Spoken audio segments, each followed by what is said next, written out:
night, but what's the point of celebrating if we don't know the inner spiritual meaning behind what we're celebrating? The whole idea of lighting Hanukkah candles is taken from the temple, where the Kohen Gadol, the high priest, would light the menorah. The menorah was quite, on one hand, it's the same thing like the Chanukiah, but there's a major difference between the menorah and the Chanukiah. What's the difference between the menorah and the Chanukiah? The menorah has 7 and the Chanukiah has 8. What's the idea of the 7 and the 8? And what's the idea of igniting the candles? The idea, the way it's explained in Chassidus, is that Aharon HaKohen would light the menorah. He would set Jewish souls on fire.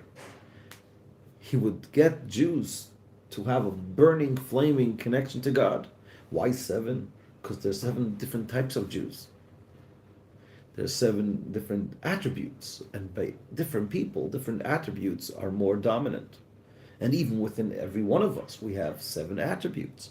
We have chesed, which is loving kindness. We have gvura, which is judgment, the power of judgment, the power of tiferes, which is empathy, the power of endurance, which is netzach, the power of hod, which is the ability to succumb, to go between the drops, the power of yesod, which is connection, the power of the power of malchut, which is the power of communication.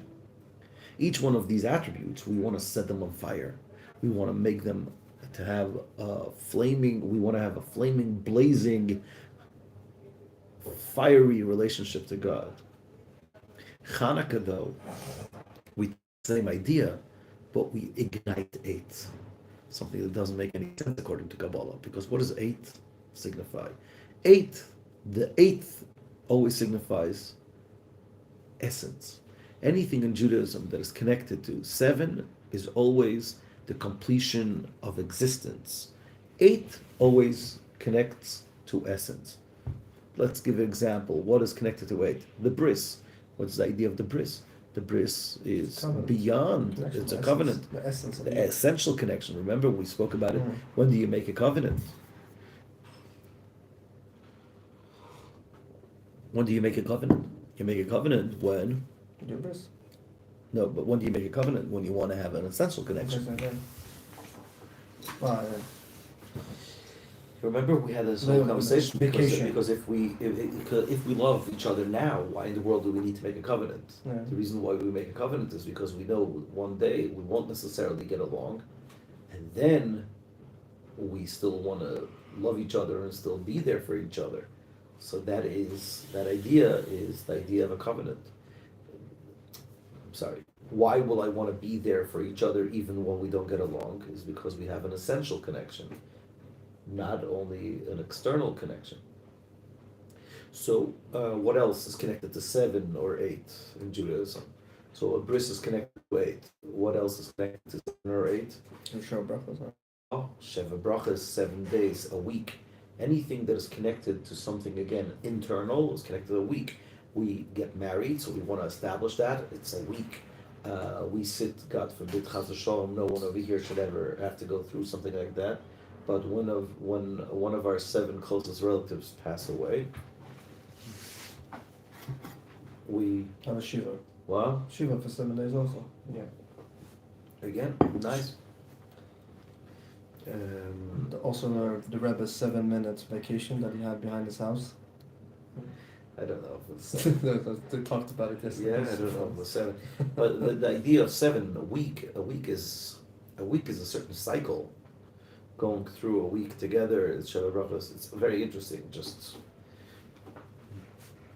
interesting as Sheva and Shiva. The Sheva brachos is 7 days of celebration, and Shiva is 7 days of mourning. Exactly, but it's all the same idea. Yeah, it's a week. A week is a certain cycle. A week is a cycle. A month is a cycle. A year is a cycle. But after a week, it starts again. I don't know music, but I heard that the music also has 7 notes. But then there's the number 8.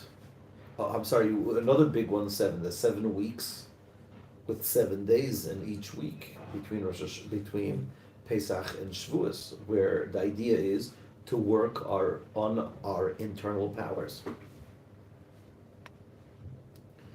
8 shows up by bris. It says in Tehillim Lamatzech al Shminis. Lamatzech al Shminis. The Gemara says al Shminis on the bris that is given in the 8th day. We have the Gemara says that the fiddle, the violin of Mashiach is going to be of 8 strings. Because now music only has 7, it's going to be of 8. What is the idea of 8? The idea of 8 is beyond reality. Shmini Atzeres, we have 7 days of Sukkot, then comes Shmini Atzeres, the 8th day, that's something beyond.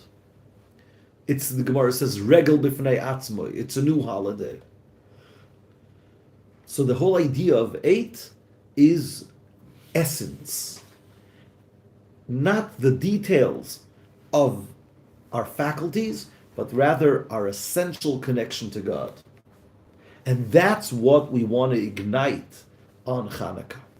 But Kabbalistically, it's very problematic, because when you talk about essence, essence is usually something that you can't ignite. Igniting, the whole idea of igniting, the whole idea of fire, what is fire? Fire consumes the wick. It consumes the wick, but what keeps him, what's the fuel that he shouldn't consume the wick, is that you give him fuel, that's the oil that you give him. So the idea of igniting, the idea of taking a piece of, taking light and connecting it to a wick, and the wick is being consumed, or the fuel is being consumed, that is usually something that is more connected to the idea of pnimius, the idea of internal, not something essential. And that is exactly the idea of Chanuka.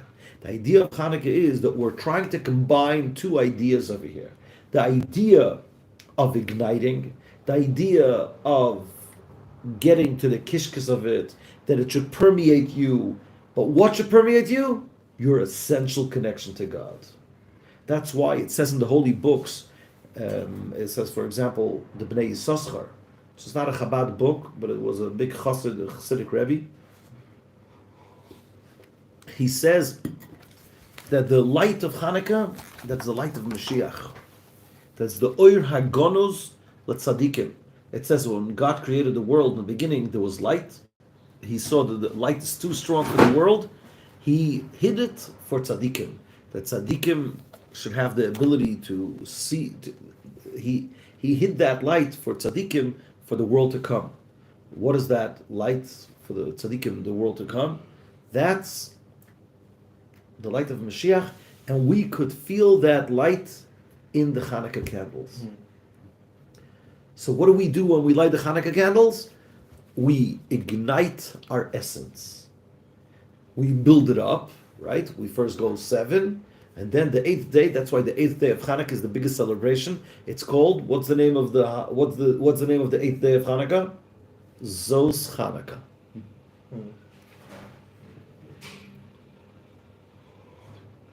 The light of Hanukkah is this. It's called Zos Hanukkah.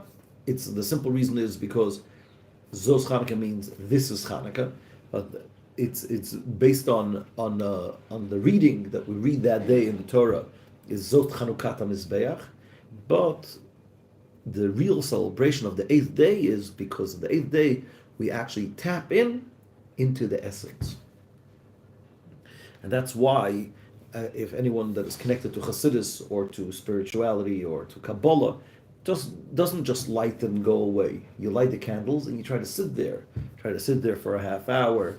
Chassidim used to say, you listen to the candles, you listen to what the candles are trying to tell you. You try to look at the candles, you try to celebrate with the candles, you try to connect to the idea of the candles. And we're going to see tomorrow, that the 2 powers, we need both powers. We need the 7 and we need the 8, and Hanukkah is exactly the idea of combining the 2. So this week, what we're going to learn in Chassidus, based on a pasuk that says, "Ashur ki yavo ba'artzeinu v'chi yidroch b'armonosenu."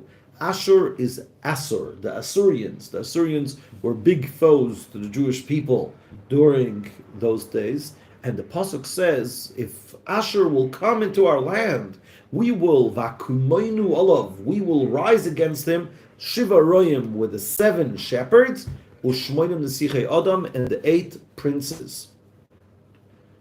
So the seven shepherds is a more of a famous idea in the world, not only in Chassidus, but the 8 princes is something that is less famous in the world of the world doesn't talk so much about the 8 princes, and the idea that we're going to try to discuss is, when do we need the 7 princes? When do we need when do we need the 7 shepherds? When do we need the 8 princes?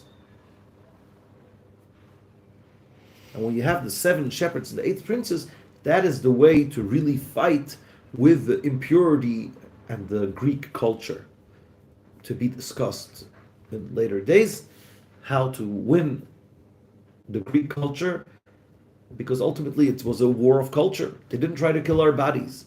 The Greeks wanted us to become Hellenists. And the only way to fight Greek culture is by the idea of 7 and 8. We're also going to see that Mashiach has 2 names.